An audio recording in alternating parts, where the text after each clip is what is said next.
Okay, so friends, today we'll be having a session on major ICT initiatives in agriculture and allied sector. As we all know that in present era in 21st century, ICT has been dominant in our day-to-day life. And today also we are interacting on this virtual platform. That's mainly due to the ICT tools that are available, and we can interact at you people are sitting at different places. Manori is at Rahuri, I am at Jabalpur, and we are interacting on a platform. So this is thanks to ICR that we can connected easily. So to start with,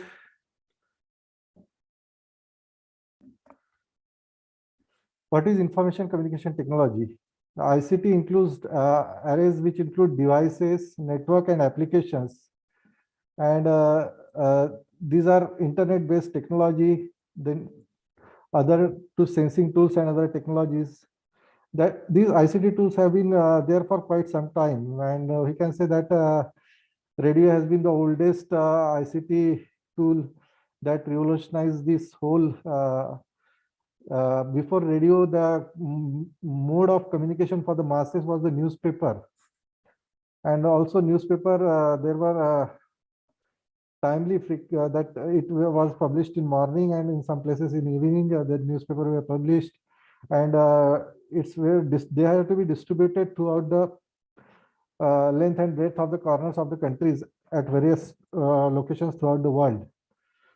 So when radio came, that became a very effective means for reaching the masses, so that population can be addressed at a time whenever required.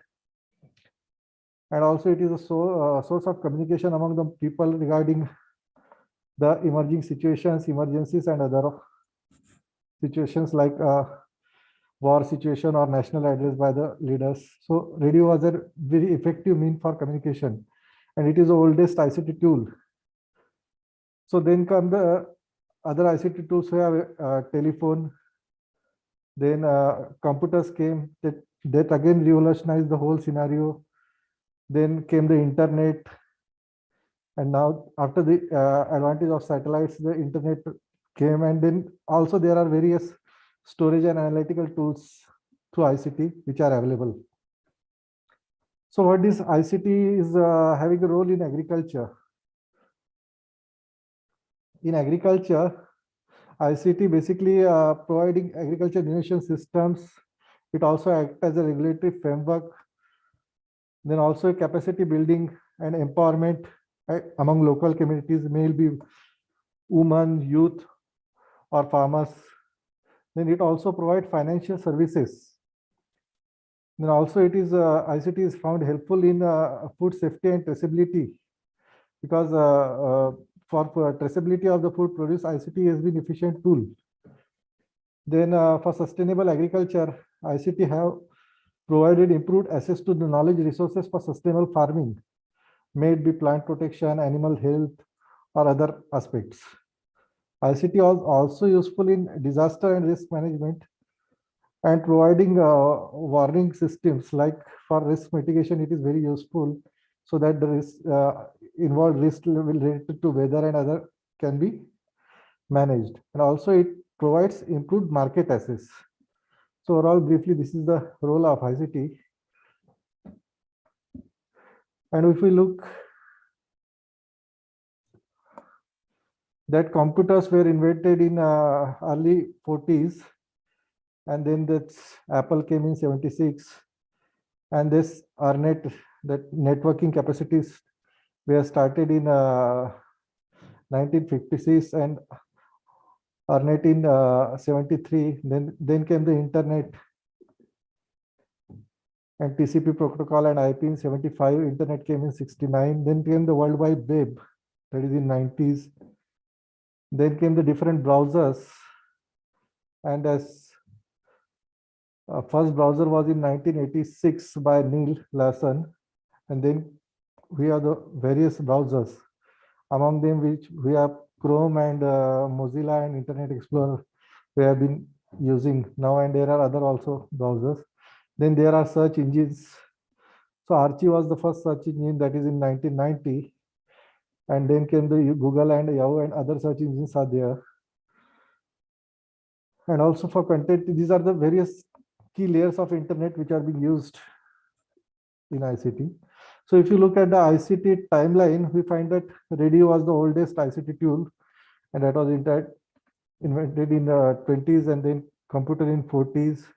Then the wireless LAN and personal computer, that is affordable computer, we can say, that we can use, that is in 70s. Then came the in mid 70s, then we have the television. That television again revolutionized the ICT infrastructure, because with radio we can only listen, but with television we can see the things happening on screen in front of us. So we have audiovisual means of communication with the people, and this again changed the whole scenario. Then came the laptop, that is the handy computer, we can say. Then internet, and then World Wide Web in 90s, and GPS. And if you look at the evolution of telecommunication, we see that earlier there was analog telecommunication, that we can say that can be a 1G. Then text messaging came in 1991. So with mobile text messaging and pager, other these technologies came, and with text messaging people were able to communicate with each other. And then came the 3G. 3G was really a good revolution in terms of mobile communication, and internet speed drastically improved after the 3G. And people were started internet after use of 3G on a wide scale throughout the world. And then we are now 4G and 5G is in the 4G has already there, and 5G is being tested worldwide, and also India, they are planning to launch 5G services very soon. So if you look at the evolution of mobile telephony also, you can see that from 3G to 5G, the speed has drastically improved, and we can say that it will, after the 5G comes into scenario, we will be downloading the videos and other things in a fraction of some few seconds. We will be downloading the large videos. So that the speed has drastically improved, and it has improved the connectivity across the world. So if you look at the ICT infrastructure scenario, we find that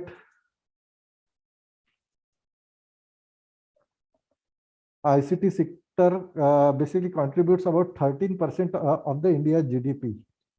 The contribution of ICT alone is 13% of the GDP. And with ICT, the government has done one good thing, that we are able to distribute more than 1.25 billion digital identity numbers, that is in form of Aadhaar, to our citizens. And our television industry is growing at 12%. More than 12% it is growing. And there are 298 million households in India, and about 197 million households are having television sets. So 66% people are connected to the television. So it is again an ICT tool which the people are connected. And India is second largest telecom network in terms of subscription in the world, and second largest manufacturer of mobiles.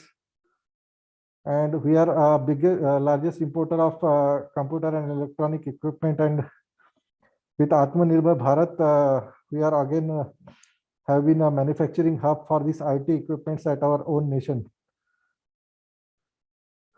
So ICT is projected to grow 350 billion by 2025. And if we look at the wireless broadband penetration, still we are lagging behind some of the developed countries. As you said, that the wireless broadband penetration is 90% in US and UK, and 53% in China. But India, we are at 17%. So we have to go further in this direction. So these are the areas where India needs to improvise upon. And in terms of mobile broadband per 100 people, India's rank is 156. So these are the areas, and average connection speed, that is global rank. If you look that we are at 97 position in connection speeds of internet. So they are also here to improve. So we are moving further in this direction. If you look at the ICT scenario in India, then we see that out of our population, there are 35% urban population and remaining is the rural population.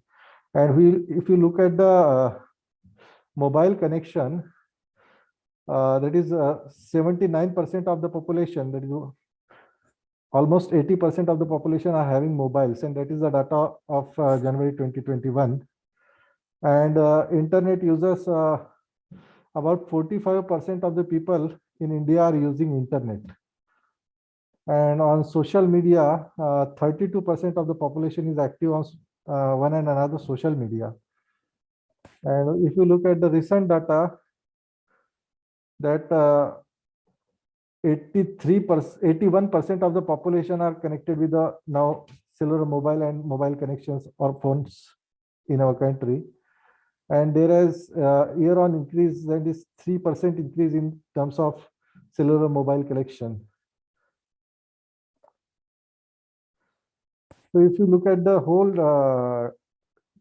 telecom scenario in India, we find that about 1,200 million people are having the telephone subscription, that is either wireless or wired. And wireless subscription has been increasing over the recent decade, and wireline subscription has been decreasing. But overall, we are having about 1,200 million subscribers, and that is that there is a growth rate, and it is a positive growth rate, that is 1.2% monthly growth rate is there in subscription of telecom. And if you look at the rural telephone subscribers, that is 530 million people. So nearly half of the people of the whole telecom subscribers are from rural areas. And if we look at the tele density, it is 86% for the India, and it is 59% or roughly 60% rural tele density. And rural tele density is improving year by year, and now we are reached 60%, and it is with ICT initiatives and Digital India, it is again going to be further enhanced. So if you look at the subscribers, you find that it is almost similar. 55% are urban subscribers and 44% are the rural subscribers. And here we look at some of the acts that are governing the ICT sector in India. And one of the oldest act was that Indian Telegraph Act, 1985. So it is basically for Telegraphic Act was and then come the Wireless Telegraphy Act in 1933, then Telegraph Rules 51, then National Telecom Policy in 1994 was announced, and after that Telecom Regulatory Authority was Act was passed in 1997, and at that time the private players emerged in this telecommunication scenario. So for that, the TRI was enacted. Then a new telecom policy was announced in 1999. Then IT Act in 2000, Broadband Policy 2004, National Telecom Policy 2012, Telegraphic Right and Way Rules 2016, and latest is National Digital Communication Policy 2018. So these are some of the acts which are governing the ICT sector in India. And if we look at the ICT in agriculture, we see that information is needed by the farmer at various stages. Like pre-cultivation, he is need information for crop selection, land selection, or calendar operations. And you also need information related to credit, supply of inputs. So this pre-cultivation information is needed. While during the crop cultivation, he needs information related to land preparation, sowing, seed, different varieties, input management, fertigation, pest management, etc. And post harvest, he need information like where to sell his produce, regarding transportation, regarding packaging, processing. So for these different stages, the ICT has been providing information, maybe through decision support system or remote sensing, GIS applications, or also the advisory services are provided through mobile messaging. Now also social media, WhatsApp is and other social media, YouTube channels are also big good source of information to farmers. And also that sensor technology and sensor networks and drones in agriculture also a part of ICT that are improving our agriculture nowadays. So if we look at ICT, we see that ICT helps in analyzing our soil or climate or market situation, and also it helps in providing the demographic and socioeconomic data about the farmers and rural scenario in the country. It is also improving our distribution of water resources, and also it is acting as a tool in the technology transfer process among the farmer. And these are providing ICT is providing vast services to the rural people, maybe e-governance or digitalization of land records and other means. ICT providing help to the farmers. ICT also helping farmer to manage risk, get higher value for their produce, improve productivity, and agriculture markets, so that farmers can get the information related to agriculture markets at their place and market rates and other things. So if you look at the changing role of ICT in agriculture, we see that earlier radio was a source of communication to farmers, and there were programs, still there are programs being broadcasted on radio.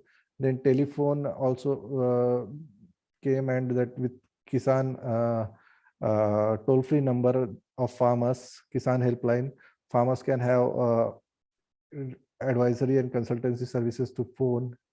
Then with the advent of computers and internet, farmer can have the information through portals and also market related information on this internet. And this broadcasting through television, and also satellites are playing important role in information of weather and agrometeorological situation and remote sensing in agriculture. And mobile have been providing not only advisory services, but they are also helping farmers to sell their produce. And also with the smartphone, the banking is at the fingertips. Earlier, people in cities or in rural areas also were dependent. They have to go to banks, use checks or ATM. But with the advent of mobile telephony and mobile banking and various apps for banking, the people even in rural areas now using these various apps for their transaction among themselves and at market also. And this internet and broadband has been a tool for knowledge sharing and market platform, and also trading through various online portals. And this sensor technology also revolutionized the agriculture, and it has been a step ahead in moving towards precision agriculture among our farmers. So it provides real-time information, better quality of data, and it has improved the decision making of our farmers with the use of sensor tools. And this data storage and analytics also help in precision agriculture for the farmers. So as I already told that radio was one of the oldest ICT tool, and it is still a popular medium among the rural masses. So we see that post-independence period in 1956, UNESCO started rural radio forums in India, and that was the first initiative for radio in rural to connect rural masses and provide agriculture related information among the farmers. And this host started in April 1956 in 150 villages in Maharashtra, that is 5 districts of Pune, Ahmednagar, Nasik, North Satara of Maharashtra. And these radio forums, they were providing a half-hour radio program, which was broadcasted by AIR. And after that, the people discuss among themselves. That radio forums were formulated in these villages. And after the program, the discussion, the topic which was aired by the AIR, the farmers were discussing among themselves and they were acting accordingly. So the theme of this whole experiment was listen, discuss, and act. And to review the impact of this rural radio forum, the AIR had independent evaluation by a third party, and that evaluation was done by Tata Institute of Social Science, Mumbai. And that impact evaluation indicated that there is a positive knowledge gain among the listeners. And it reflected that radio forums help to unify villages around a common decision and common acts, widening the influence of Gram Panchayat and broadening the scope of its action. So it was a very important step towards rural empowerment and providing information related to agriculture among the farmers. So the conclusions and recommendations of this evaluation stated that this rural radio forums were successful beyond the expectations, and group discussion as a means of transmitting knowledge was also successful. And this that the people were enthusiastic, and they state that this may be a permanent feature by mostly all of the respondents whom they approached. And their reaction to this program were favorable, and they preferred that 6:30 time is early, so they preferred 7:30 as the best time for this broadcasting these programs. And the findings stated that Saturday and Thursday were the effective for this.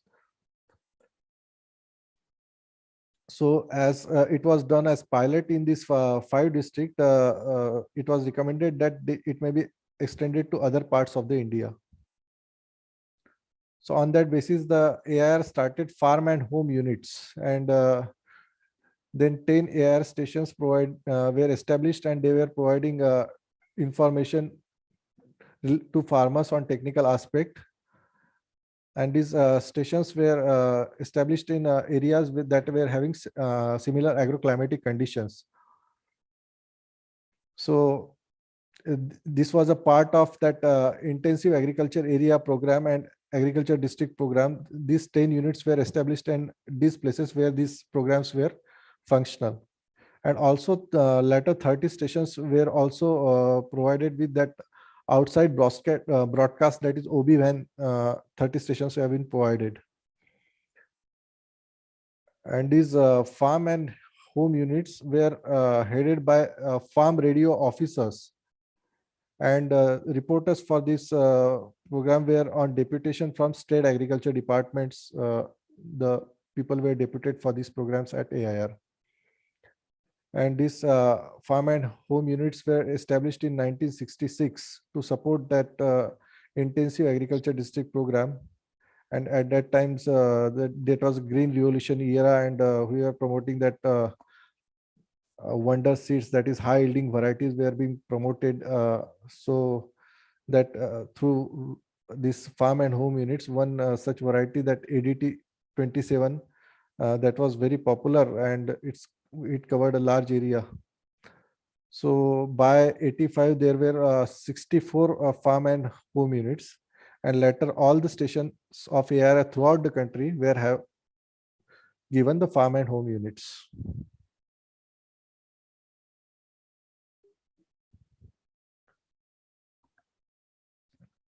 Also, then one another program which was on radio, that is Farm School on Air, that is Radio Krishi Shiksha. That was program, and this was initially done in Philippines. That is, uh, and India. It was started in 1973, and two stations, Trichur and Vijayawada, started rural farm school on air, and the evaluation done by of AIR for this program shows that encouraging results, and in subsequent years, uh, Trichy, Calicut, and Coimbatore and Bangalore were also started this farm school on air. Then next very popular program throughout the country, that Kisan Vani program of the All India Radio. It is popular throughout the country, and it is still being aired by All India Radio. And it started to provide technical information to farmers. And in this program, the format of program was that they were providing Aaj Ki Khabre, or information related to market, then information related to climate, and they were also interacting with the farmers in their program. So this was a new initiative, and it provided voice of the farmers, and the name was given as Kisan Vani. And these programs are broadcasted throughout the country. And the focus was on to educate farmers so that they can adopt the innovative practices and knowledge and skill of modern scientific cultivation practices. Now also with advent of that FM radio, the FM radios now provide separate local programs for that community, and in their local dialect and local language. Then in television, that site experiment, you all might be knowing about this site experiment. It was one of the pilot project for providing agriculture related and rural development related information among the rural people. And this site experiment was in 1975, and it aimed to provide instructional and educational television in about 2,400 villages. And it was basically started in Andhra Pradesh, Bihar, Karnataka, MP, Odisha, and Rajasthan. And for this, NASA's ATS-6 satellite was positioned for this project duration over the Indian territory, so that these programs can be broadcasted. And at that time, there was no regulatory authority for television. So these programs were produced by All India Radio and broadcasted using the NASA satellite. And this project was supported by international agencies like UNDP, UNESCO, UNICEF, and ITU. And this program was broadcasted for 2.5 hours in evening, and it was meant for illiterate audience, so that even illiterate people can understand so as television being the audiovisual means, illiterate people were easy to understand this what they see on the screen. And the programs under this site experiment included health, hygiene, family planning, nutrition, and improved agricultural practices. And these programs were broadcasted for 4 hours in two transmissions of 30 minutes of that include common programs, news, and the programs were broadcasted in Hindi language. And target audience was categorized in 4 groups, that is Hindi, Odia, Telugu, Kannada, and accordingly programs were produced according to the language spoken in that cluster. So like in Karnataka, Kannada, the recordings in Kannada were broadcasted.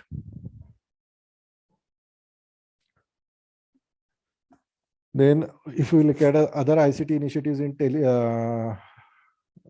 in television. So that Didi Kisan, this is the first exclusive channel for farmers, and it was launched in 2015. And this is a 24/7 channel, and it is entirely dedicated to farmers.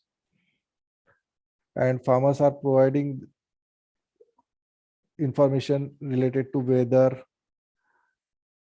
and with IMD scientists and agriculture scientists, weather related information, and also information related to agriculture practices and market related information. And for providing this information out to the farmers, this channel and Prasar Bharati have tie up with IMD, ICR institutes, ICR agriculture universities, and KVKs in the country. And another popular program on this Doordarshan was Krishi Darshan, and this program started in 1967, and initially it was broadcasted in 80 villages around Delhi. It is broadcasted twice a week and having a duration of 20 minutes. And later on the success and demand of the program, this duration was extended to 30 minutes, and duration also increased from 2 to 3 times a week from 1970. And after 76, it was aired 4 times a week and later 5 times a week. And still it is aired on a farmer specific channel of Didi Kisan of Doordarshan.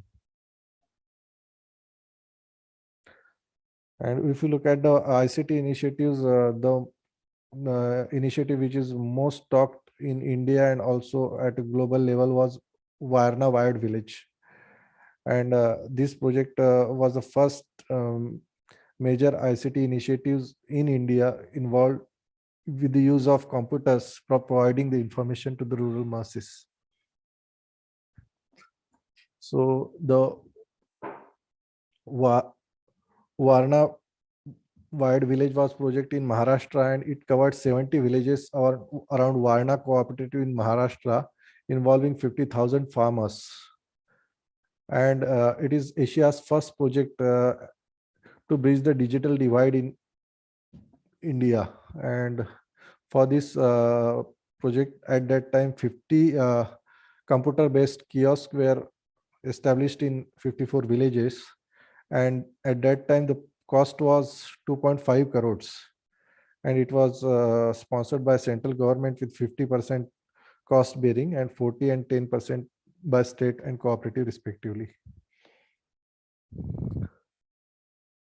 So the objectives of Warana Wired Village were to provide agriculture, market related and educational information.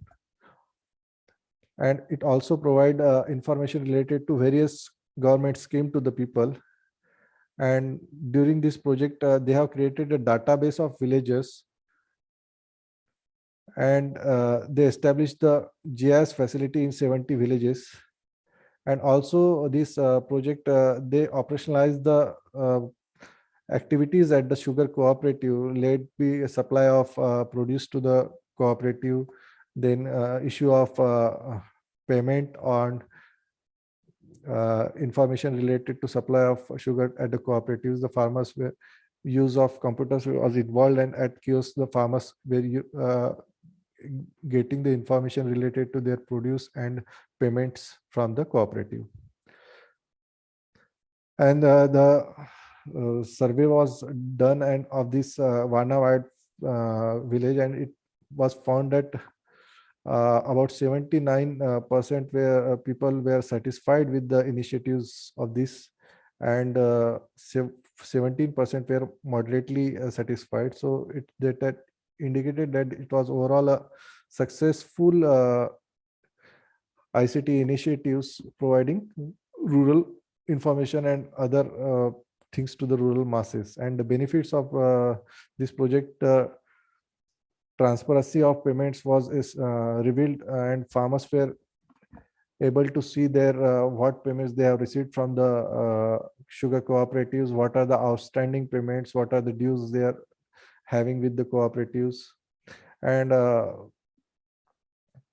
if a farmer visits a kiosk, he saves nearly 2-3 days, because he is getting the information related to his produce and other, and fertilizer and other things were also, excuse me.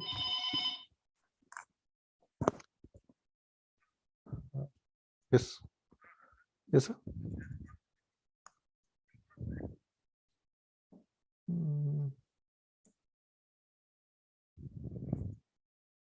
कौन हो सकता है?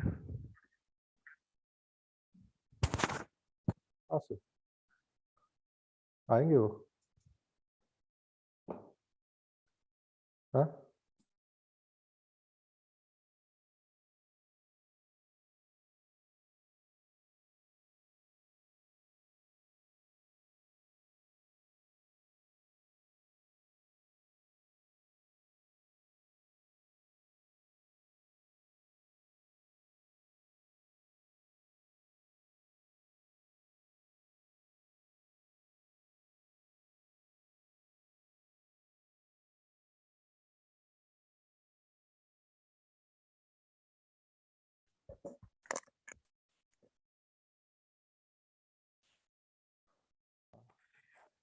So sorry for the interruption.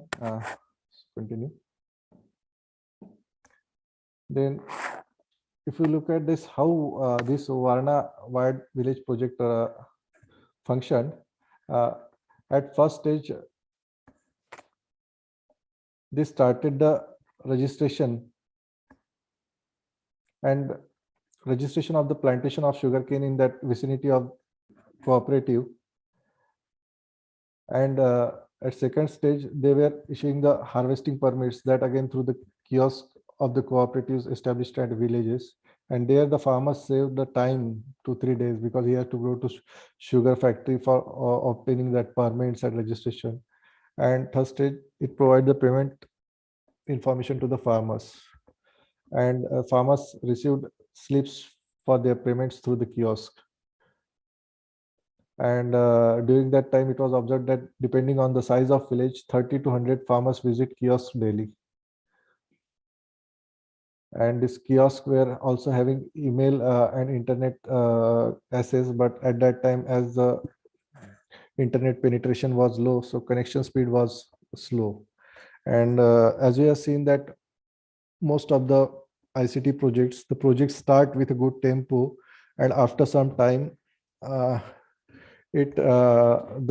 dilutes, and it is not functioning at that level or at that aggression at which was having at the planning stage. So Warana Wired all village also started with good initiative, and it started for time, but later the project slowed down because that whole infrastructure was outdated after some time.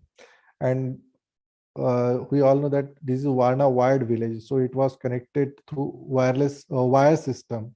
And then again in 2006, one group had a study on this Warana Wired village program, and they found that it is not functioning with that intensity with which it was planned. And they initiated with the move to unwired Warana. And with the advent of technology, the wireless technology was available, and they started this initiative, and they started with that wireless technology, and they used a smartphone, and they provided SMS toolkit, and they were interacting with farmers through SMS, and they were providing the information through SMS to farmers. So farmer getting the information at his doorstep. He also doesn't need to visit kiosk for every work.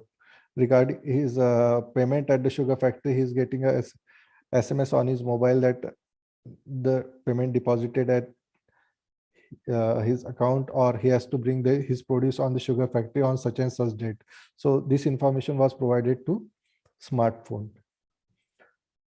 And this initiative was started in 2006 for unwiring the Warana. Then another successful intervention of ICT in agriculture was ITC's e-Choupal.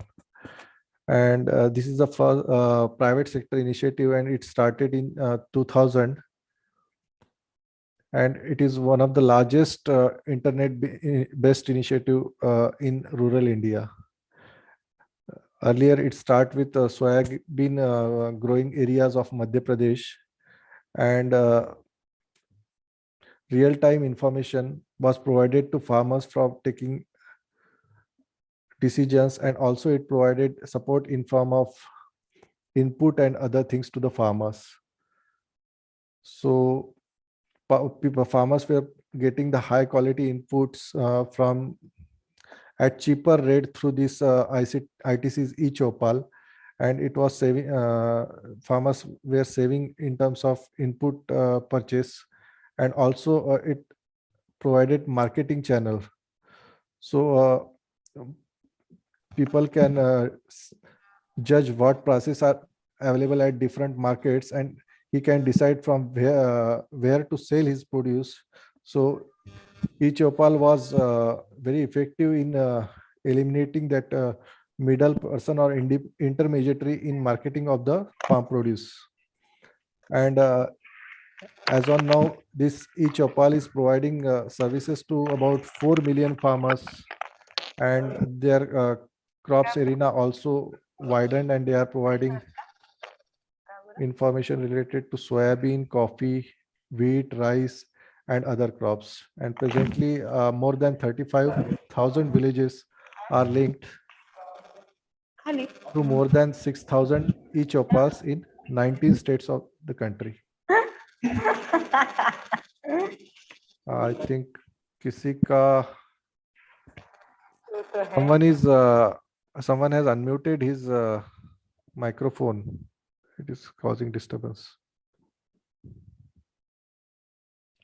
Okay. So why this e-Choupal was so popular? It was so popular because it provided the facilities which are needed by the farmer at one place. It provided information related to market. It provided inputs to the farmer. It provided information related to technical aspect of the crop cultivation. It provided information related to varieties which are there and availability of these varieties. And it addresses the issues like fragmented farms, involvement of intermediaries and weak institution, and information asymmetry. Therefore, this was so popular among the farmer. And this ITC Choupal is IT based, but the IT component is only 20% of this e-Choupal's business model, and they are providing real-time information to the farmers, and also facilitating communication with different parties to bring about the transparency in the whole system. And this ITC e-Choupal basically works through the sanchalaks which are there at the ITC e-Choupals, and these sanchalaks act as a mediator to provide the information and assist the farmers at this e-Choupal level. And they are connecting link between the market and the farmers, or input providers and farmers, and provide those farmers who are illiterate and cannot use ICT tools. They provide information to these farmers also. So if you look at the business model of the ITC's e-Choupal, their idea was to saturate a particular region with e-Choupal, so that one e-Choupal can serve about 10 villages, or we can say a radius of 5 kilometers. And at most of the places, this e-Choupal is at sanchalaks or coordinators house in rural area. And these sanchalaks are providing information to the farmers, and they are the trustworthy people among the farmers in the community. And this also that having the kiosk or e-Choupal at the sanchalak's house removed the need of physical infrastructure that is needed for the e-Choupal. And also these sanchalaks are acting as a link between illiterate farmers. And these Sanchalaks are paid commission by the ITC for on the transactions done under the ITC e-Choupal. So this motivates Sanchalaks for invo involvement in these activities, and they are getting the commission by about 0.5% in the activities and transactions. So this is a snapshot of this soya Choupal of ITC. So if we look at the effect of e-Choupal kiosk, that is, we see that before e-Choupal and after e-Choupal, we see that in the area there was savings of seed. So with proper method of cultivation and improved seeds, there was a saving of about 10 kg seeds per acre. So that is benefit to the farmers. Then also farmers were able to get good quality seed that led to enhancement in yield. Then farmers were motivated for seed treatment, which increased the germination percentage. Then most suitable varieties to that agroclimatic zone were advocated among farmers and ensured that it was planted at right time, so that it resulted in higher yield. Then also advisory and consultancy services were provided from time to time for crop management, pest management, weed control. And the soil testing reduced the fertilizer cost and use of micronutrients, enhance the yield and quality of the produce. And through this e-Choupal, the losses which were there in storage and transportation were also reduced. So from e-Choupal, it is a win-win situation for both farmers and ITC. The farmers are getting access to different prices at different mandis, and this helps them to make rational decision about where and when to sell his produce. And if he sells to ITC through ICT, the ITC pays 0.5% commission to Sanchalaks. Whereas if farmer is going to mandi and he's selling his produce, he has to give that about 3%. He has to give this mandi artiya or intermediary at the mandi. Also, the farmer is providing his produce within the vicinity of 5 kilometers in his village or nearby village. So it is saving the transportation cost on the part of farmer. And electronic weighing and transparent checks also ensure that there is no mischief with the farmers, and farmers getting the right payment for his produce. Then farmers are getting the agriculture inputs at lower rate than the market rate, because he's getting it through the ITC.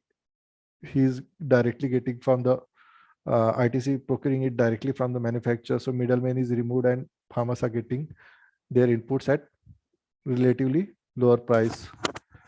And through all these, if farmer is selling through ITC, he is saving almost 2.5% than he has to use at mandi. And while if you look at the gains on the ITC side, this direct integration with the farmers allowed ICT to communicate directly with the farmers, get information on pricing, product quality, and soil conditions from the Sanchalaks, so they can be ensured of the quantity of produce, quality of produce that ITC will be gaining. So it helps them in their marketing strategies and marketing infrastructure. And there is a ITC has developed a good relationship with the farmers, and the quality of agriculture produce is ensured on part of ITC, and ITC is providing quality inputs to the farmers, and they are having a satisfied customer base in farmers.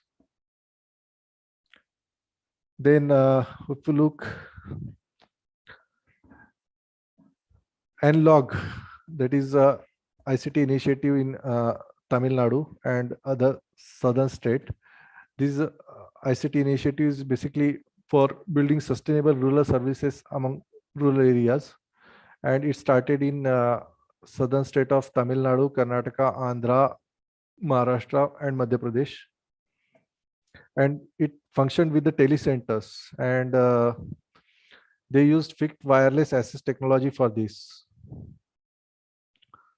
So this developed a viable business model where they are aggregating the demand, and they are having the entrepreneur driven business, and they are having proximity to and greater access to their customers, and they are providing information related to market, then other online transactions, online information, getting land extracts, and this kiosk through kiosk farmers are getting information related to agriculture, and it providing decision support system to the farmers in form of farmers.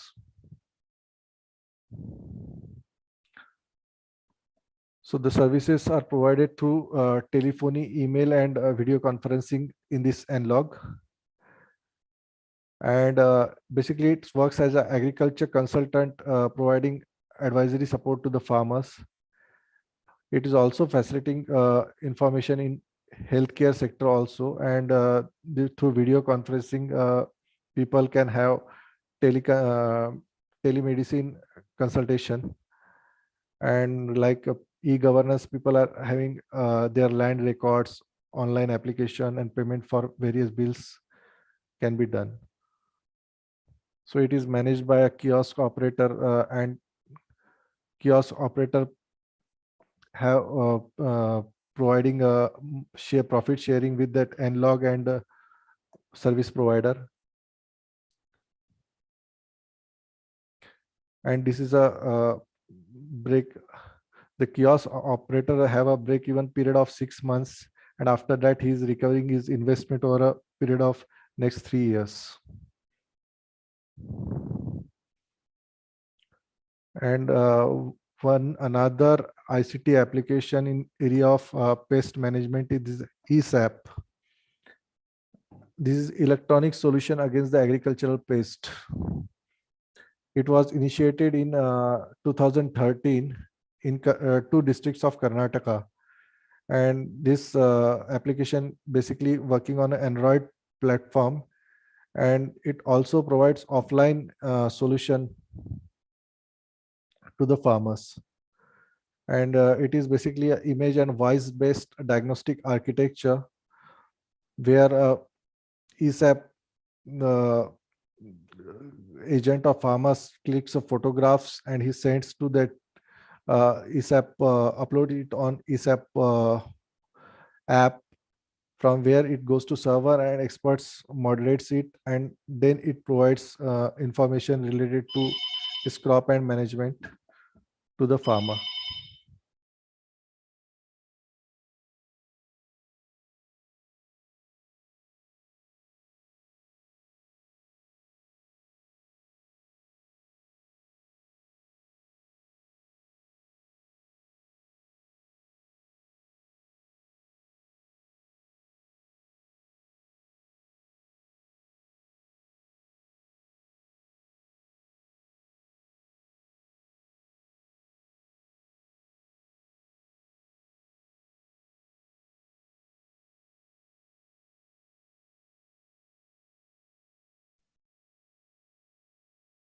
Then in terms of land record computerization, Bhumi was one of the ICT initiatives, and this initiative was started in Karnataka in 2000.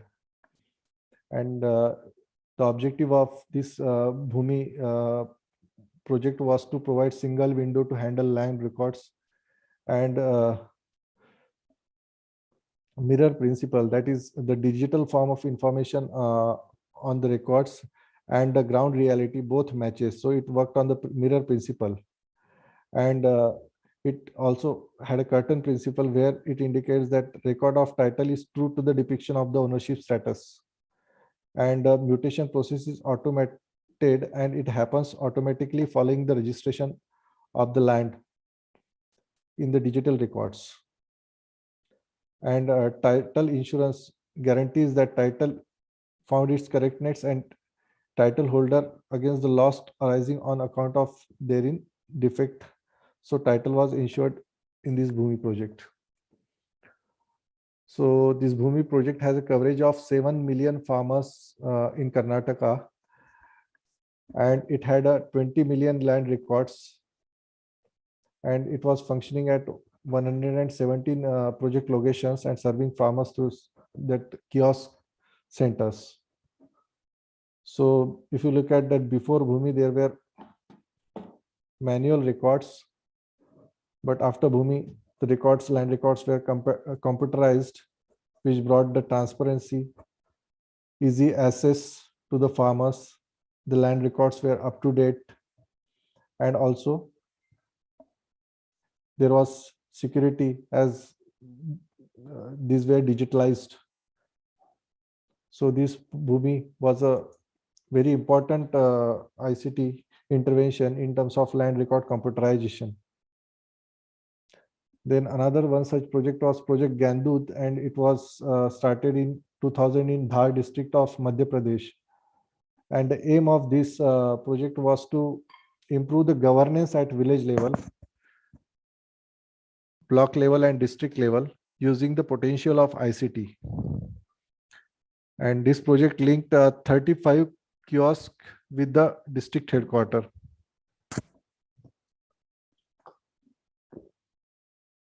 So it has a project coordinator at district level, then Sanchalaks, kiosk operators, and the services were include education, e-commerce, information, agriculture.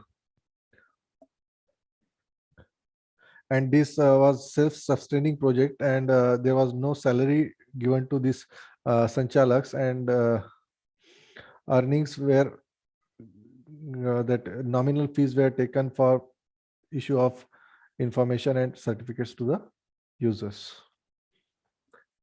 So this Gandu information kiosk had computers in 13 villages on intranet, and each kiosk catered 25 to 30 villages in the periphery of that. And services offered include agriculture produce auction, land records, public grievance redressal, and online registration of different for different activities. And for this, they were charging the nominal fees like 5, 10, 15 rupees for various activities. In mobile apps, revolutionized the mobile telephony, and these mobile apps are being used in by farmers, and where more than 400, 500 apps are available for today for farmers. So mobiles with the mobile app technology, farmers are getting the information on their mobile phone. And one such app is this Pusa Krushi app. It was started in 2016 to realize the dream of lab to land. It helped farmers about technologies developed by IRI. And this Pusa Krushi app provides information related to new varieties of crops which are being developed by ICR, and resource conservation technologies and improved crop cultivation methods to the farmers. And Farmers Portal is another one-stop shop providing information to farmer. And this Farmers Portal is providing information to farmer in terms of text message and audio messages and video messages in local languages. Information is delivered to this farmer portal to farmer. And farmer portal, on this portal also the information related to crop management, inputs, crop cultivation, animal husbandry related information is available, and one can select his state specific or locations agroclimatic zone specific information by clicking on the portal. The interactive map is there, and with this farmer can get the information through this farmer portal. Then another major initiative by ICT initiative in terms of marketing of the agriculture produce, e-Naam was started by as a e-trading platform in 2016. And this e-Naam is pan-India electronic trading portal, and it operates via online portal that is linked to various states mandis. And presently over 90 commodities are traded on e-Naam. And for this, government had provided initial grant of 30 lakh to participating mandis. For the mandis which are participating in e-Naam, government provided 30 lakh grant to that mandis. And e-Naam is also having that 24/7 helpline for farmers. And SFSC, that is Small Farmers Agribusiness Consortium, is a lead promoter of e-Naam. And this e-Naam is a trading platform. It through this bidding is being take place throughout the nation, and farmer can sell his produce. A farmer at one place can sell his produce throughout the entire length and breadth of the countries, and buyers from various location can participate in the bidding process, and they can bid for the produce, and the highest bidder may farmer can sold his produce to the highest bidder. So it provides a nationwide access to the market for farmers and even for traders in agriculture mandis. Then e-Sagu is also an initiative started in 2004 by Triple IT Hyderabad. It was funded by Media Lab Asia, and it tested 5,000 farms in 35 villages in 6 districts of Andhra Pradesh. And they were basically using photographs and digital photos of the farmer field were provided to experts, and after analyzing the photographs, farmers were providing response to this local coordinator of e-Sagu, and advice is given to farmers on regular basis, that is once a week from sowing to harvesting of the crop. And delivery was scheduled between 24 to 36 hours. So if farmer has posted a query to the e-Sagu local coordinator, he has to be responded within 24 to 36 hours with the solution to his particular query or problem. And when there's found that something urgent information or urgent advice is needed, the farmers are sent direct SMS by the expert, so that timely action can be taken for the remedial measures on the crop.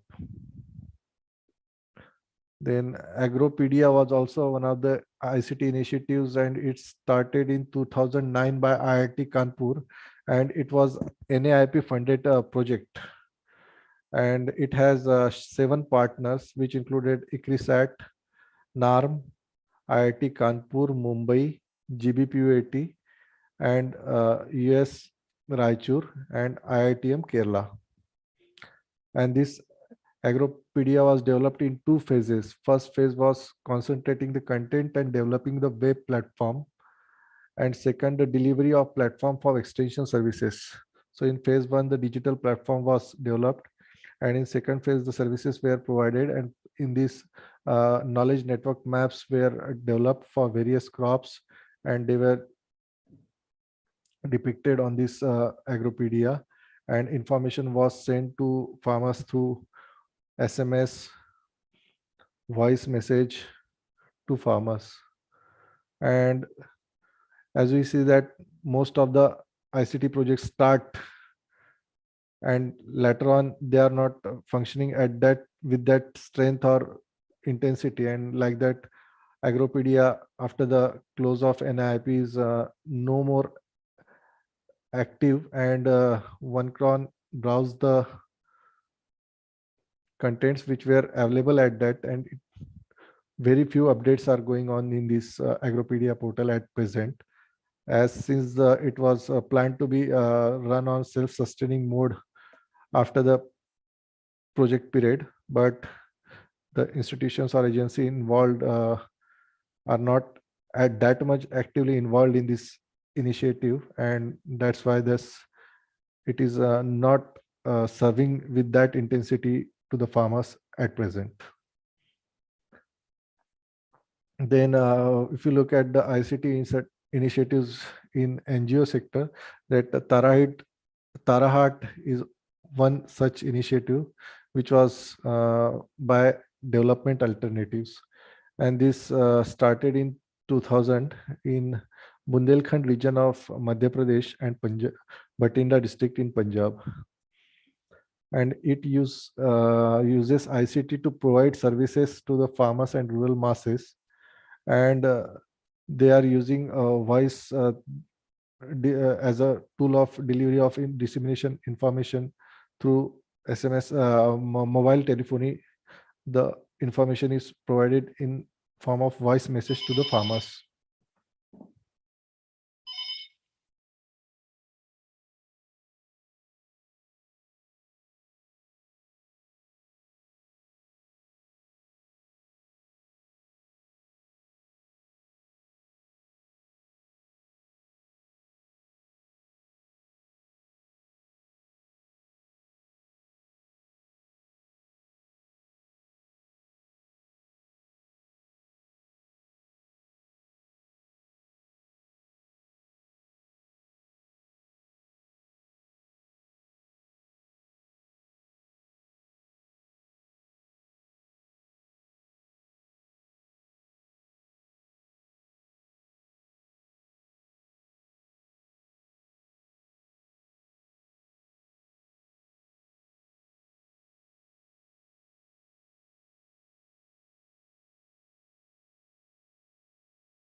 And through these Tara Kendras, they are providing information related to rural development, agriculture, governance, education to the farmers.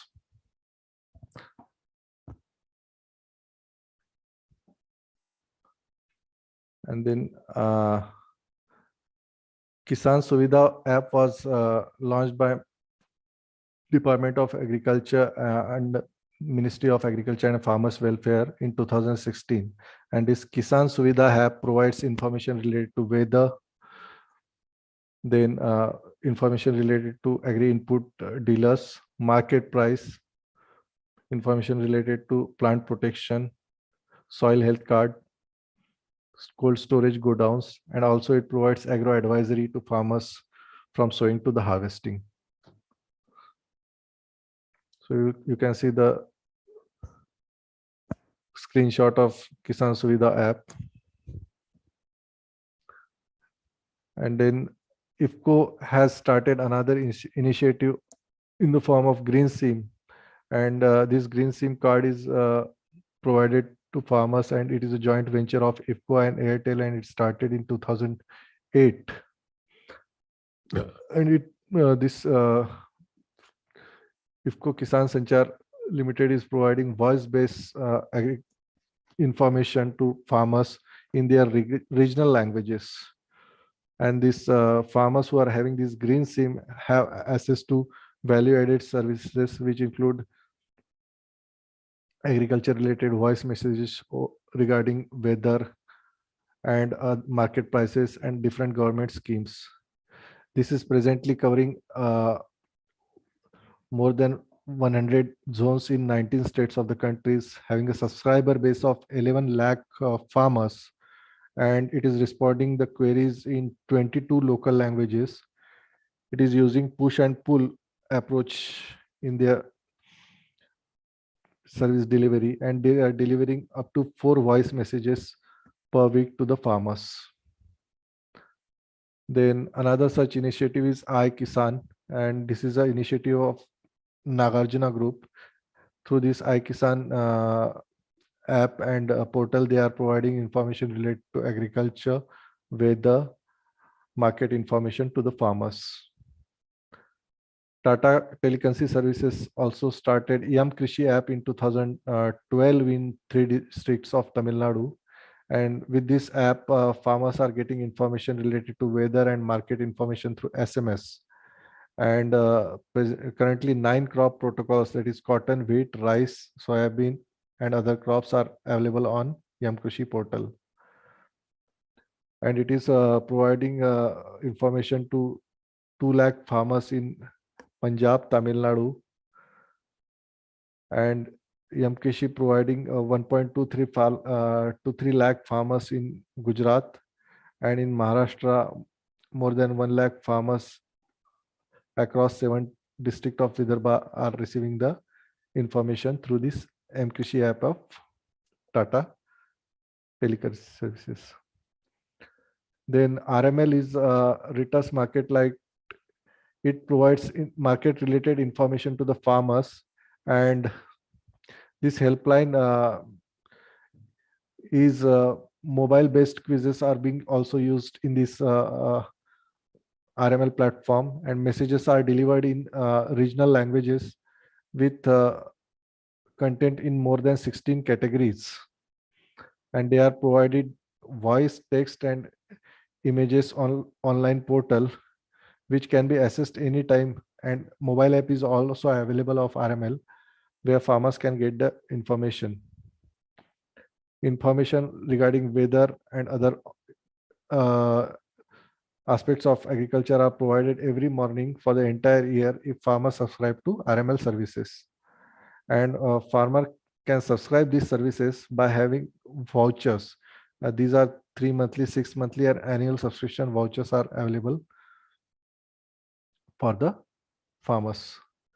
And why farmers are buying this RML subscription? The study was conducted and it was found that 73% of the respondents said that RML helped them in farming activities in advance. It helped 64% stated that they are getting good rates for their crops. And likewise, the response of farmers indicated that they were overall satisfied with the services provided by the RML to the subscribers.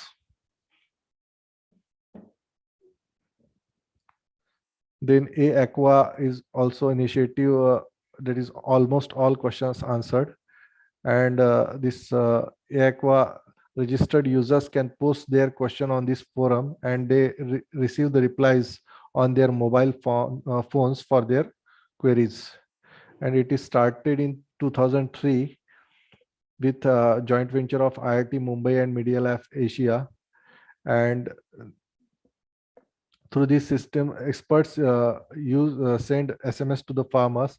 Also, voice-based 1 minute clip is also sent to the farmers' mobile. And they are having a new 3G application, A-Aqua Rice. With the support of AgriStack, they have recently launched this 3G application of A-Aqua Rice. And the experts providing through modulators and internet kiosks. Farmers are connected to internet kiosks also, and farmers are getting information, and at kiosks they are having the database so that farmers can get the information related to recommended practices, crop related information, and other information like varieties and market price at the kiosk. Then Digital Green is the initiative by Microsoft, and it started in 2007. And if you look at that Digital Green, they are more focused on video recordings. So farmers' participatory videos are recorded and they are shown to the farmers. And the study showed that 85% of the farmers adopted at least one agriculture practices which were on which video were shown to them. So farmers, more than 85% of the farmers who viewed the video film adopting at least one practices, whereas this was 11% in the control villages where the video were not shown. So this is another initiative focused on video, and it started in 6 states in Jharkhand, Madhya Pradesh, Odisha, Andhra Pradesh, and Karnataka. Until now, they have screened 1.5 million videos. And the important thing is that 75% of the beneficiaries are the women. Then e-Arik is launched in 2007, and it was started in northeast region of India, Arunachal Pradesh and Eastern Himalaya. And they provided information related to climate smart agriculture. And the expected result of this intervention that climate smart agriculture practices were adopted by the beneficiaries who are using the e-Arik. And e-Arik approach was 3.66 times cheaper than the conventional agriculture extension. And farmers can access the information 16 times faster through the e-Arik.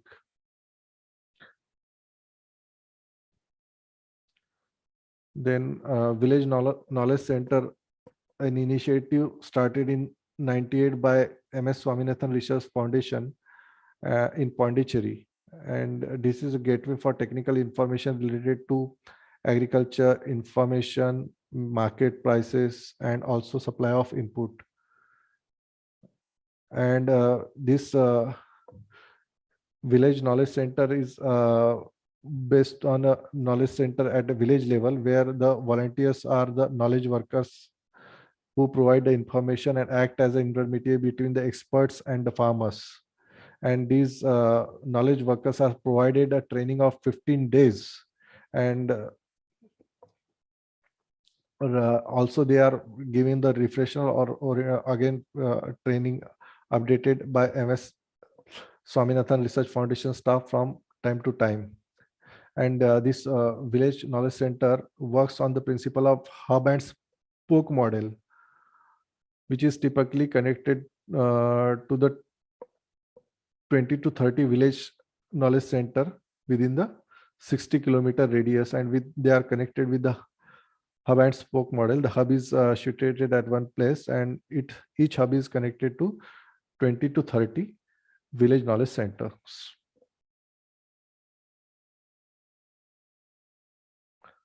And expert system is also one of the ICT means from where the information can be provided to farmers. And if you look at the expert system, it is a use of knowledge database and inference procedure to provide the information to the farmers. So if you can say in simple terms, it employs human knowledge and computer capabilities to solve the problems of the people. So why expert system is effective? Basically, if expert system is having high efficiency, then there is no emotion. There is no limitation, or with the advent of data limitation is no there. They are having expertise, and experts' advice can be inculcated in this expert system. It can be updated from time to time to improvise its performance. So if you look at the structure of the expert system, it is basically divided in 3 subsystems. That is, first is knowledge base. So knowledge base is the structure that represents the facts and rules that has been structured for the expert system. Interface engine. So interface engine deduce the new facts and also explanation and debugging abilities. It is a computer related part which handles the data which is available with that, and logically on the basis of requirement, it provides information in the logical sequence. And user interface. User interface is the interface through which the user can get the information from the system. So basically, it is having a knowledge base is developed by expert from subject specific. That if it is an agriculture expert system, the agriculture scientist will be one of the knowledge expert, whereas the computer specialist will be another expert, and together they will develop a knowledge base. And that computer expert will develop a path and logical sequencing of this inference engine. And through user interface, the even the non-expert user, maybe farmer, can also access this expert system and get information related to his need. Like if he's needed information regarding rice, he can go to crops, he can select rice, get on the information relating to various varieties of high yielding varieties of rice, maybe pest and diseases. He can get the information on the expert system. So what are the advantages of expert system? It provides information to all farmers at same time. Then it takes into consideration the farmer's needs, resources while recommending the information. Information is given, farmer can select on the basis of his need, and resource base, he can select the information and get the information. Also, farmer can get information at kiosk, common service center and cyber cafe. So expert system can be either standalone, or it may be internet, real-time expert system with the use of internet. And this information helps in decision making and day-to-day activities of his farming. And the expert at who are developed the expert system are knowledgeable and experienced expert in their subject domain. So this is a rice expert system developed by Rice Research Institute, and you can see that there they can click on the question mark and get information. They can browse for various diseases, varieties, major pest, and other information on this expert system. Then Kisan Call Center. It started in 2004, and it is a nationwide Kisan Call Center was started, and any farmer can call on this 1551 or 1800 These are the toll-free numbers for which farmer were not charged, and it is working in 14 locations across the country, and replies are given to farmers in 22 local languages. And it basically work in 3-tier structure, where at first level it is a professionally managed call center, that is Kisan Call Center, and at second level the subject matter specialists are there to respond to queries which are not solved at the first level, and then the nodal cell at the third level responding to queries. And this is the architecture of the functioning of the Kisan Call Center at different levels.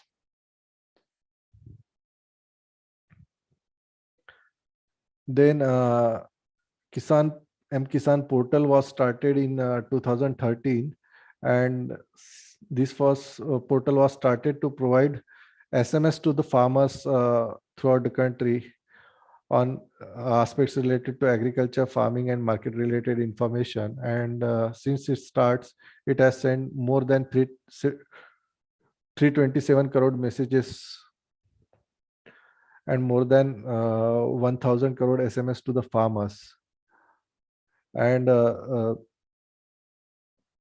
for some farmers are illiterate or not able to read, so for that voice message feature was there in M-Kisan portal, and voice messages are also sent through this M-Kisan portal to farmers, so that these illiterate farmers can be addressed. And it functions on unstructured supplementary service data, interactive voice system, and pull and push SMS facility. Pool SMS is used by farmers and various stakeholders to extract information from the database by sending SMS in particular format to these two numbers. Whereas push SMS, farmer can register themselves for this service. They can either register on this web portal, or they can register by calling the toll-free number, or they can register by sending the SMS. They can get also registered at common service center, and state and agriculture officers can also enroll the farmers in their jurisdiction for the availing the services of this M-Kisan portal. This portal providing services in 3 ways. It is providing information related to agriculture activities. seasonal advisories, and services to farmers in SMS in their local language, like market information, weather information, and other agriculture related information. Then if you look at the ICT initiatives in livestock sector, that automatic milk collection system was one of the ICT initiatives which improvised the dairy sector throughout the country. So it is a process that reduce the time required in collection of milks from the members by the milk cooperatives. And this automatic milk collection system uses electronic technology to weight the milk and also measure its fat content. And the system is such developed that after the delivery of the milk and assessment of the fat content and amount of milk, it automatically calculates the amount which is provided to the milk provider, and it maintains the record of dairy cooperative society in terms of milk supply, the payments to the farmers, and this data at society is available at the district milk cooperatives level, so that a cooperative society can have the information of all collection centers in its vicinity. And this automatic milk collection system is presently used by more than 25 milk unions in India. And this automatic milk collection having applications which use that DSC application, that is multilingual application at district cooperative society level, which works on Windows, Linux, and Android platform. Whereas this portal, which provide information and data accumulation at union level, federation level, and national level. And Android apps, mobile-based apps, are used by farmers, then the milk collection centers where dairy supervisors and other officials of this dairy cooperatives use this mobile apps. So this is the architecture of this automatic milk collection system.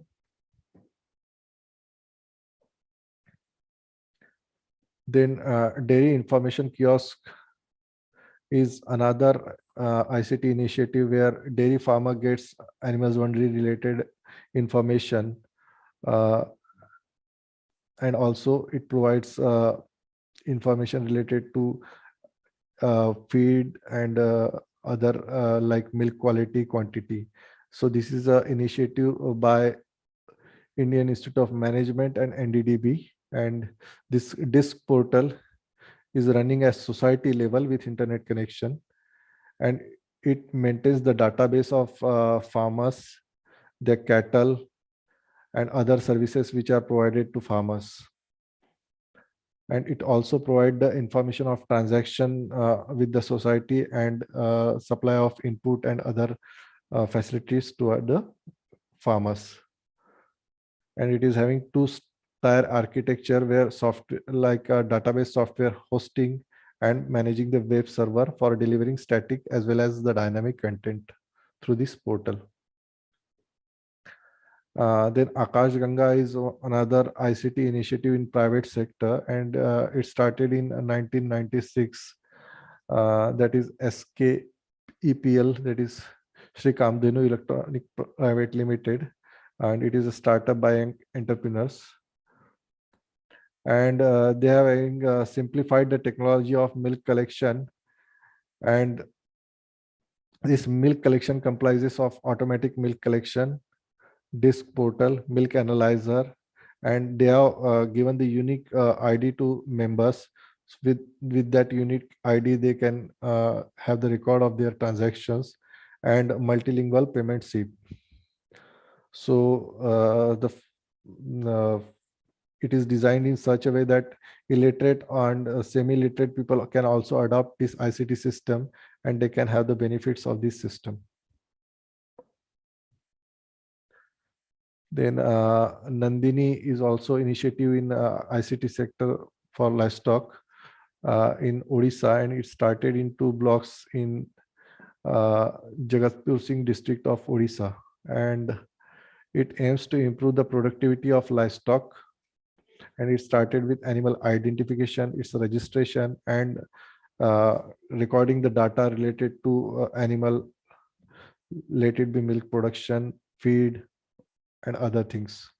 And it involves use of ICT in veterinary services for cost-effective delivery to farmer. And it provides a web-based decision support system for government department functionaries for planning different interventions and service delivery to dairy farmers. It is capturing data and information related to animal husbandry institutions like semen banks, artificial insemination centers, veterinary dispensary, diagnostic laboratories. And it is having a database of 45,000 cattle with details of their owners and other contact information. Then Livestock Guru, this is another initiative in Tamil Nadu, and it is using touchscreen kiosk where they are providing information to the farmers in local language. Someone's microphone is on, I think. Kindly mute, please.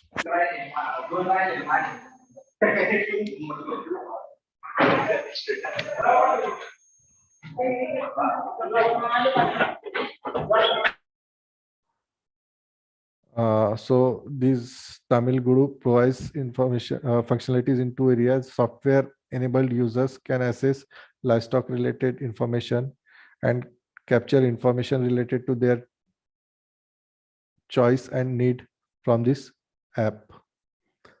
Then for fisheries sector, that Fisher Friend is an ICT initiative by Tata Indicom and MS Swaminathan Mission Foundation joint initiative. It started in 2009, and this mobile application provide real-time information for fishing communities so that farmers, fish farmers can have information related to information of wave height, speed, then potential fishing zones in the local language. So this help fishermen to get timely information regarding the conditions where they are going for fishing, and also it provides information related to market price, and also it helps them to decide the place where can they have the maximum catch. So presently it is being used by more than 60,000 fishermen, and it is providing a GPS navigation facility, and it helped fishermen from avoiding dangerous zones. Then Egg Market Net is also a initiative by Ministry of Agriculture. It started in 2000, and basically it is providing market related information, and this portal provides both static and dynamic information related to agriculture marketing. It is providing static information like market infrastructure, like where the cold storage, warehouse, and packaging and grading facilities are located, and dynamic information like price related information, like prices at different mandis, arrivals at different mandis, and prices for different varieties of a particular crop in different mandis. So this in they can, any farmer can select, anybody can select the crop mandi and see the date wise market rates for the market, and he can judge where to sell his market produce in the market. Then Digital India, this is an initiative taken by the government in 2015, and Digital India is prepare India for the knowledgeable future. And this Digital India is focused on 3 ITs, that is Indian talent, information technology, and this together for India, making India for tomorrow. This focus is on making technology central to enabling the change. And the 3 key areas of this Digital India campaign are digital infrastructure as a utility to every citizen, governance and services on demand, digital empowerment of citizens. So these are the 9 pillars of the Digital India: broadband, highway, public internet, information for everyone, early harvest program,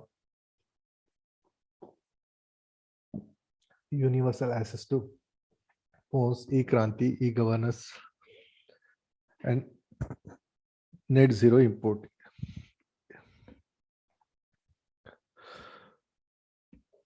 So Digital India is a umbrella program. So it is converging the various departments which are working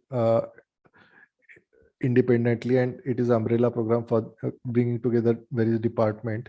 It is coordinated by Department of Electronics and Telecommunication, Information Technology, and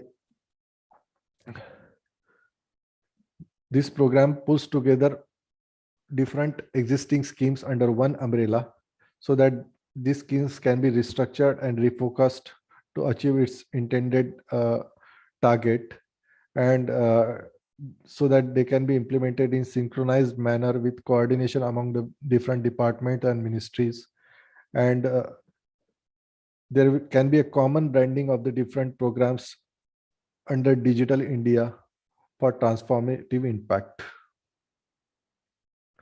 So under Digital India, BharatNet is one such initiative, that is Bharat Broadband Network, and it is aimed at providing 100 Mbps broadband connectivity to 2.5 lakh gram panchayats, and under phase 1 lakh villages are covered. Village council covering 3 lakh villages are already covered by December 2017, and Bharat phase 2 aim to connect 1.5 lakh villages councils and 3.25 lakh villages in 16 states. So it is aimed at providing last mile connectivity, and it aims to provide 2 to 5 Wi-Fi hotspot per gram panchayat, or at least minimum 1 hotspot per village in the rural area. So this is the architecture of BharatNet, and in phase 1, the states which are connected under various categories are depicted, and it is providing connectivity at present to more than 1.5 lakh gram panchayats in the country. Then another ICT initiative in crop management was this National Crop Forecast Center, and this center was established in 2012, and it is named after statistician PC Mohablis, and it provides in-season crop forecast, and they are using the state-of-art facilities of the ISRO for providing the information support to the farming community. And once our Fasal project is being implemented in 8 major crops, and this is a major crops of the country. Another such initiative is district and sub-district level draft indicator assessment using satellite data under NADMAS project. Then national state district level crop production estimate of 7 major horticulture crops using satellite data under Chaman project, and is also providing under Kisan Protect information related to Pradhan Mantri Fasal Bima Yojana, crop loss assessment, area discrepancy and yield dispute resolution, and seasonality mapping. Then crop intensification in rice fallow areas of 6 northeastern states of the India, and it collaborates with 19 agriculture department, 15 horticulture department, 3 ISRO centers, 8 ICR Institute, IMD, and Institute of Economic Growth, SAUs, and other national and international organizations. So if you look at the Fasal, it generates crop forecast at district, state, and national level for 9 major crops, and it is using remote sensing technology for crop acreage estimation and condition assessment and production forecasting. And it is uses multiple approaches like semi-physical remote sensing based model, remote sensing index, and correlation weighted district level agromet model of IMD, crop simulation model of IMD, and also the data obtained from crop cutting experiments. So this is the architecture of FASL. It is providing how it is pre-sowing, early sowing, mid sowing, pre-harvest, and other forecast to the farmers. This Chaman is coordinated horticulture assessment using management and geoinformatics. And this is functional in 185 districts in 12 states in 7 major horticulture crops. And these include geospatial application for post-harvest infrastructure, orchid regeneration, crop intensification, GIS database creation, site suitability. Then National Agriculture Diagnostic Assessment and Monitoring System. It is developed by National Remote Sensing Center, and it is providing real-time information on prevalence of severity and persistence of agriculture drought at state, district, and sub-district level. And currently it providing covering 17 states, which are drought prominent states in country. And now the drought assessment since 2017 onwards is done using the methodology as per the new manual for drought management of 2017. It carries out assessment on the basis of rainfall, remote sensing, vegetation index, and moisture adequacy index during the Kharif season. So this is the architecture of the drought assessment under NADMAS. Then Digital Agriculture Division under the Ministry of Agriculture and Farmers Welfare.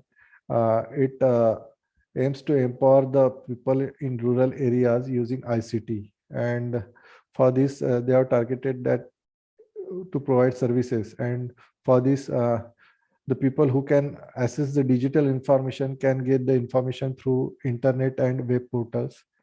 And those clients who are having the smartphones can access the information through mobile apps. And most of the people, some of the people are not having the smartphones and they are having the basic phones. So they can get the information through SMS and advisories. And these advisories can be in form of text and also voice messages for the illiterate people.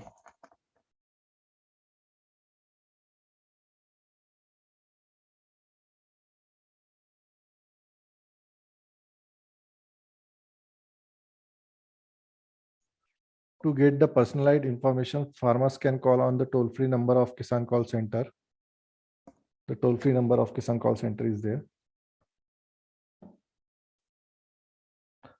And also this Ministry of Agriculture and Farmer Welfare started India Digital Ecosystem of Agriculture, that is IDEA framework.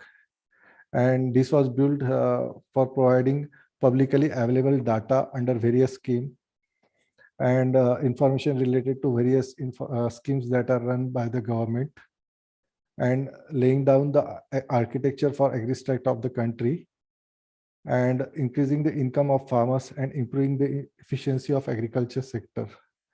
And government has started developing the farmers database as a first step in this direction, and government has initiated activities under this AgriStack. And this is the architecture of this IDA ecosystem, where each farmer has been given unique ID, and this is the farmer unified service interface. Then there is a national layer where the national level important activities are there, which include ENAM, use of GIS, agri data exchange, then services provided to the farmers like SMS, then direct benefit transfer, weather data, lab to lab field. And there is a state core, that is third layer, where state related information can be assembled, and state can decide the programs which are adopted by the state in this layer. So the key features of IDA include It incorporates national level farmer database, then farmers digitize land records and unique farmer ID, and data of more than 1.5 farmers have already been incorporated in this national database, and this is being done by Microsoft under the Department of Agriculture. And this database will have access to uniquely identify each landholder and to the next know his landholding status, state of soil, cropping pattern, average yield, and other information. Another initiative taken under Digital India was linking Common Service Center with KVKs. So MOU was signed in this regard in 2019 under National E-Government Plan, and more than 3.5 Common Service Centers are linked with KVKs for providing technical solutions to the farmers. And CSCs have developed a cluster of farmers around CSC, where CSC arrange a video conference with farmers and KVK experts on fixed date and time every month.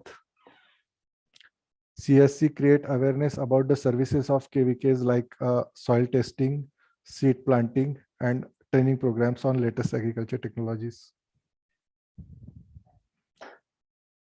Then another initiative by ICR was Kisan Sarthi. Excuse me.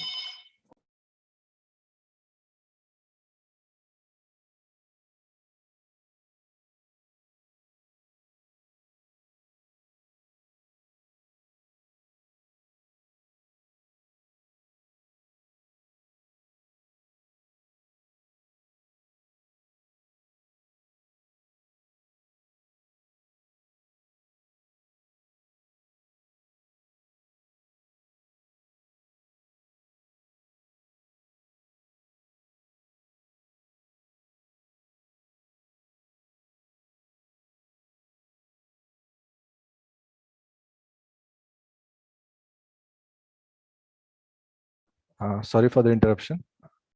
So this is a joint initiative of ICR and Digital India Corporation, and it started in 2021. And Kisan Sarthi is a online platform for providing agriculture information with local perspective and national perspective. It is aimed to provide connectivity to the farmers with research and extension network of ICR and latest agriculture technologies related information.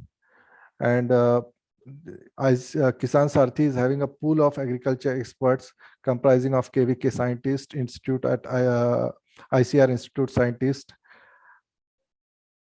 and it is taking a using information dissemination system, that is IIDS, and its features include pull and push based advisory system using mobile phones, then providing right information at right time in desired mode and language, then customized information and need-based information delivery to farmers, and also know your farmers facility for the subject matter specialist, and enhance the outreach of national agriculture research, extension, and education.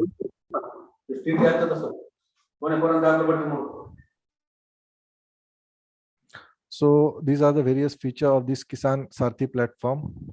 They are providing advisory services in local language, anywhere, anytime access, also facility to register through toll-free number and web portal, then access to knowledge and database of farmers for agriculture expert, and push alert messages for the farmers.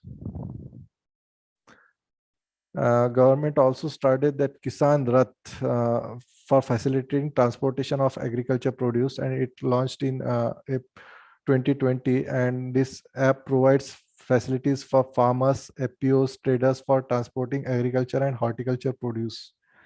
And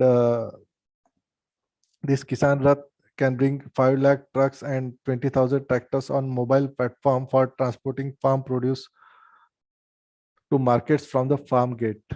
And this primary transportation include movement from farm gate to mandis, FPOs, collection center and warehouses, and secondary transport from mandis to intrastate, interstate and processing unit. So this is the architecture of this Kisan Sarthi, and this is available through app to the farmers and functionaries like FPOs and mandi functionaries.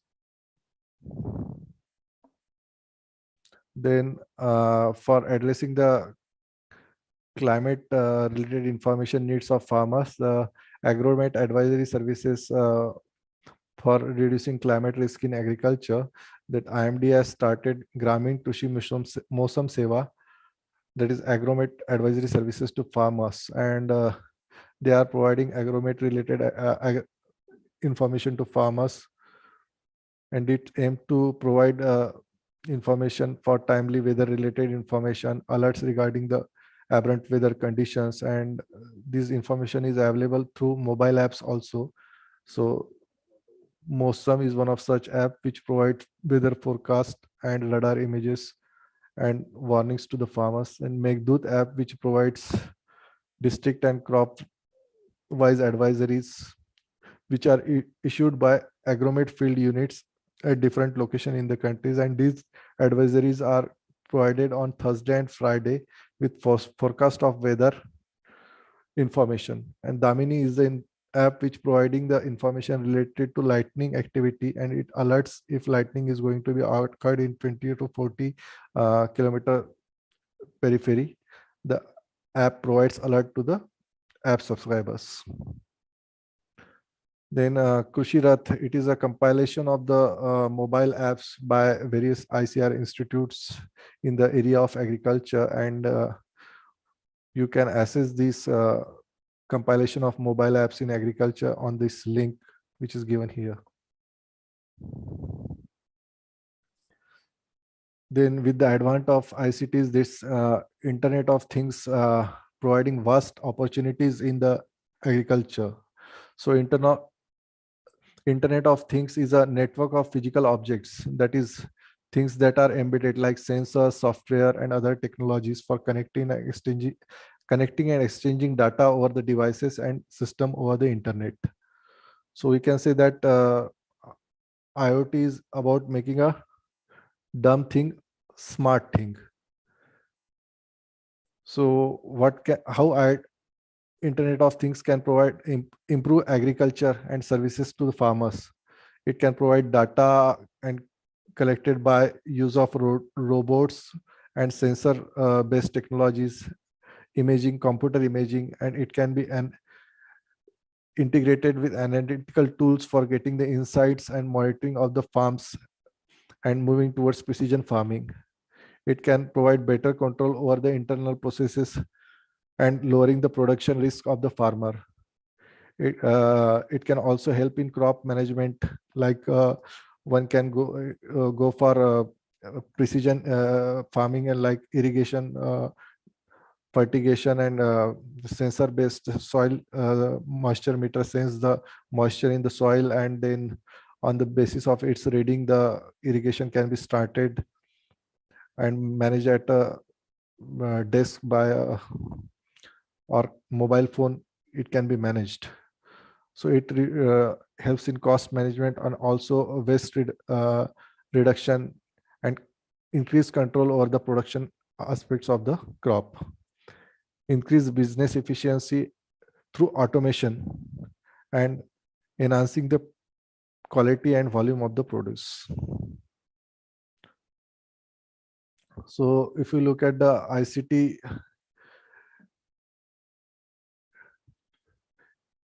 it is a main aspect of the ICT initiative is the content. It has to be properly developed, and focus has to be given on content development of the ICT initiatives. Let it be mobile app, let it be portal, let it be expert system, or let it be the program on television and radio. The content need of the ICT initiatives need to be addressed appropriately, considering the factors like economic and social cultural factors, information need,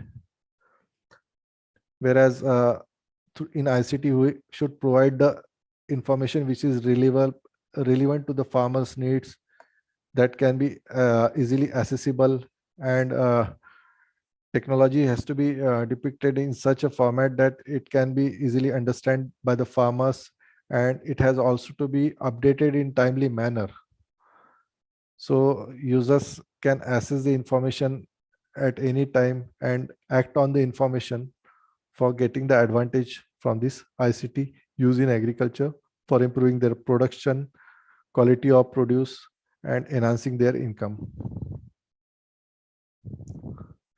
So ICT provide a forum to reach the masses, and we can reach a large audience with the use of ICT. And ICT has proved as a cost-effective tool for information dissemination, and it also saving our time which is lagged in dissemination of information from re researcher to the farmer. And it with the use of ICT, you can connect farmers in periphery or length and breadth of the country at the same time. And experts are the key component of disseminating information to the farmers. Again, mobile telephony has emerged as an important tool, and it is the most favored choice for receiving information related to agriculture among the farmers. And it is researchers reported that mobile phones are most used ICT tools which are used by farmer, and they are easily accessible among the farmers. And studies are reported that ICT based initiatives are helping farmers in reducing transaction cost, acquiring information in systematic manner, and getting inputs, and also getting market related information. So key points which should be considered while implementing ICT for information dissemination. First is delivery mechanism, then interaction among farmer and the agency which is providing information, then integration of various department, and there should be windows for query, then customization of information, because time has come that we have to give a customized information.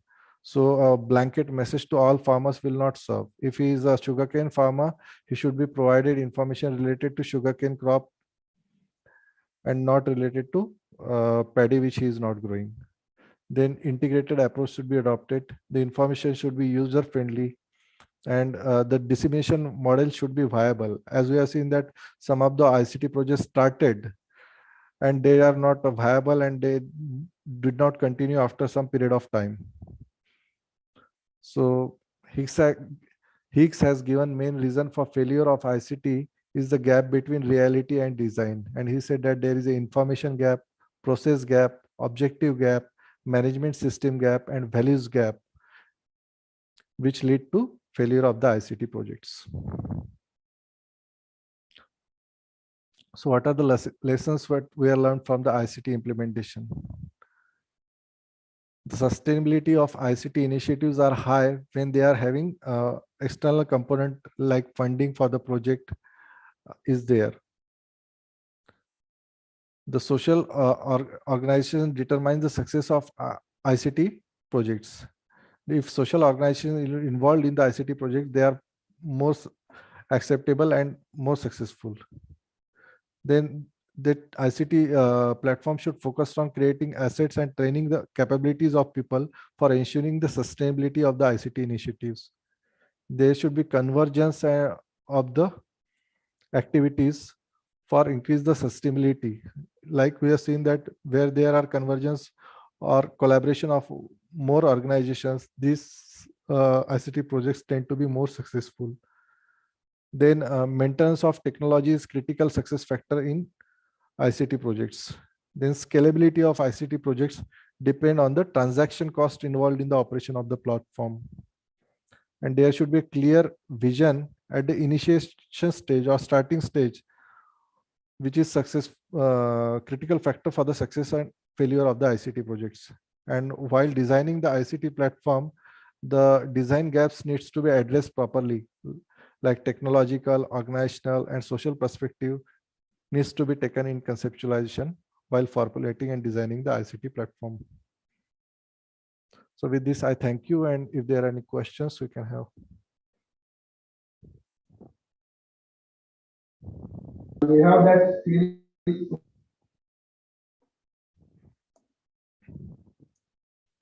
There is one question in the chat box.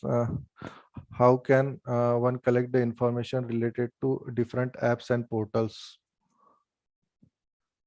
As I have told you that there are about 400 to 500 apps that are there in agriculture sector, and I have given the link for the mobile apps in agriculture related developed by ICAR Institute, and this link can be accessed, and their private sector initiatives are also there. So mobile apps are there in Play Store, and one can see the farmer related apps if you search in the Play Store. And there are various portals. I have tried to cover most of the portals in my presentation, but still there are many portals are providing information.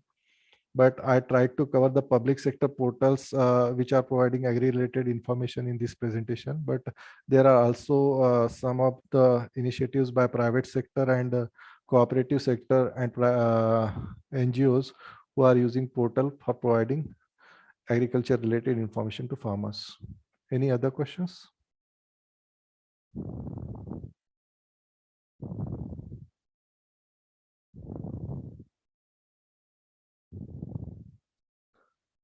PPT. I think the organizer will share the PPT. I have given the PPT to them.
So we'll end the meeting. Thank you, one and all.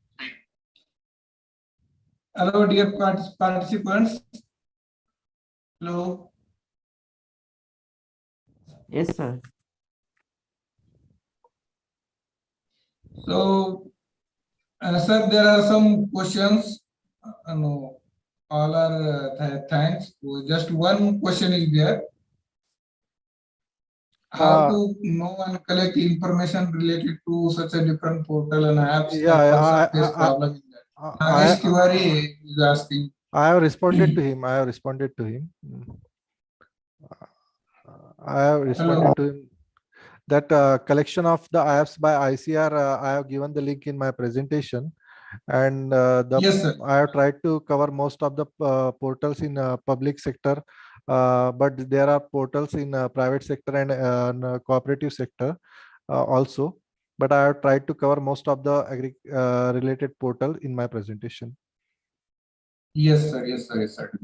See, Nagesh, see, ICT is a blooming area, and the apps will be coming every day. New apps will be coming, but you need not to compile information of all these apps. Just focus on the major applications that are considered as breakthrough in agriculture.